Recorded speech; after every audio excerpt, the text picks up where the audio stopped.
పెంచిన అధికారం అది కోర్టులో ఏమవుతుంది అనేది తర్వాత సంగతి. ఇప్పుడు బీఆర్ఎస్ పార్టీకి కాంగ్రెస్ పార్టీకి మధ్య జరుగుతున్న వాదోపవాదాలు సవాళ్ళు వీటి మీద మీ విశ్లేషణ ఏంటి బీజేపీ పార్టీ అధికార ప్రతినిధిగా? అంటే నీవు నేర్పిన విజయ నీరజాక్ష అని చెప్పి మనం గతంలో చదువుకున్నాం.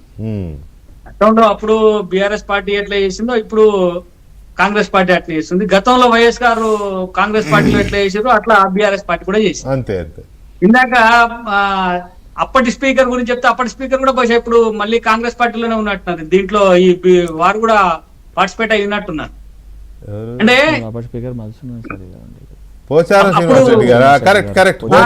కానీ అంతకుముందు మధుసూదనాచారి గారు ఎక్కువ మందిని చేర్చుకున్నప్పుడు మధుసూదనాచారి గారు ఉండే, ఆయన బీఆర్ఎస్ కరెక్ట్. పోచారం అంటే ఈ రోజును భారతీయ జనతా పార్టీ ఎట్లా చూస్తుందంటే అటు కాంగ్రెస్ పార్టీ ఇటు బీఆర్ఎస్ పార్టీ రెండు కలిపి ప్రజాస్వామ్యాన్ని ఖూనీ చేసిన రోజుగా బీజేపీ ఈ విషయంలో భావిస్తాం.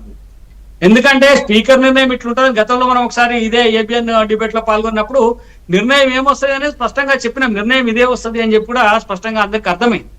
ఎందుకంటే స్పీకర్ వ్యవస్థను ఈ రెండు పార్టీలు కూడా పూర్తిగా నిర్వీర్యం చేసినాయి. వాళ్ళు ఇప్పుడు ఇందాక చెప్పిన స్పీకర్ ను గౌరవించాలి, స్పీకర్ ఏమనంటే దళిత స్పీకర్ అనేటువంటి మాట కూడా ఇందాక మిత్రుడు తీసుకొని వచ్చాడు కాంగ్రెస్ పార్టీ నుంచి. స్పీకర్ విషయంలో అంటే ఆయన పార్టీలకు అతీతంగా సభలో ఉండేటువంటి సభ్యులందరినీ సమానంగా చూసినప్పుడు ఆ గౌరవం అందరికీ దక్కుతుంది. కానీ ఆయన ఆ గౌరవాన్ని పక్కన పెట్టేసి కేవలం కాంగ్రెస్ పార్టీ ప్రతినిధిగానే నిర్ణయాలు తీసుకున్నప్పుడు కానీ మాట్లాడినప్పుడు కానీ కొంత మిగతా ఎమ్మెల్యేలను ఎట్లా ట్రీట్ చేస్తారో ఏ రకంగా విమర్శలు ఎదుర్కొంటారో ఆ స్పీకర్ సీట్ లో ఉండేటోళ్ళు కూడా అదే రకమైనటువంటి విమర్శలు ఎదుర్కోక తప్పదు. ఇప్పుడు స్పష్టంగా ఏంటంటే కాంగ్రెస్ పార్టీ గతంలో బీఆర్ఎస్ పార్టీలో కాంగ్రెస్ పార్టీ ఎమ్మెల్యేలు పోయినప్పుడు కాంగ్రెస్ పార్టీ తల్లడిల్లిపోయింది, చాలా పెద్ద ఎత్తున కొట్లాడింది. ఏం చేసినా వాళ్ళు ఏం చేసిందంటే మొత్తంగా సిఎల్పి విలీనం అనేటువంటి ఒక ప్రక్రియను పెట్టి అప్పుడు దాన్ని క్లోజ్ చేసిండ్రు. ఇప్పుడు సేమ్ అదే పరిస్థితి బీఆర్ఎస్ పార్టీకి కూడా ఇలా దాపురించింది. బీఆర్ఎస్ పార్టీ కూడా అదే తలడిల్లుతా ఉంది.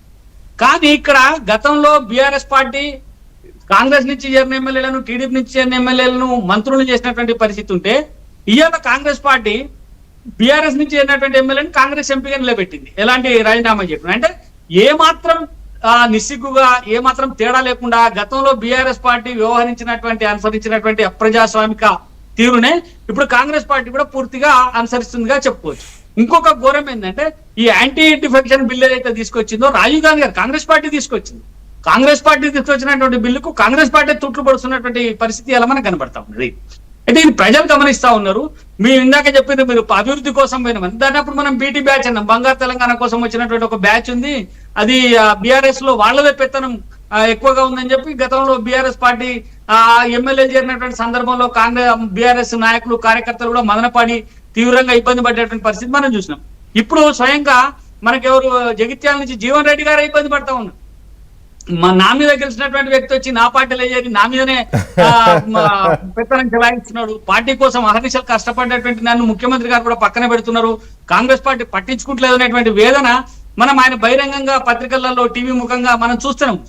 అంటే దీన్ని బట్టి స్పష్టంగా అర్థమవుతుంది ఏంటంటే రేవంత్ రెడ్డి గారు ఖచ్చితంగా కాంగ్రెస్ పార్టీ అంటే లేదా పిసిసి అధ్యక్షులు కానీ వీళ్ళు తీసుకున్నటువంటి ఒక నిర్ణయాన్ని స్పీకర్ గారు అమలు చేసిండ్రు. ఖచ్చితంగా బహిరంగంగా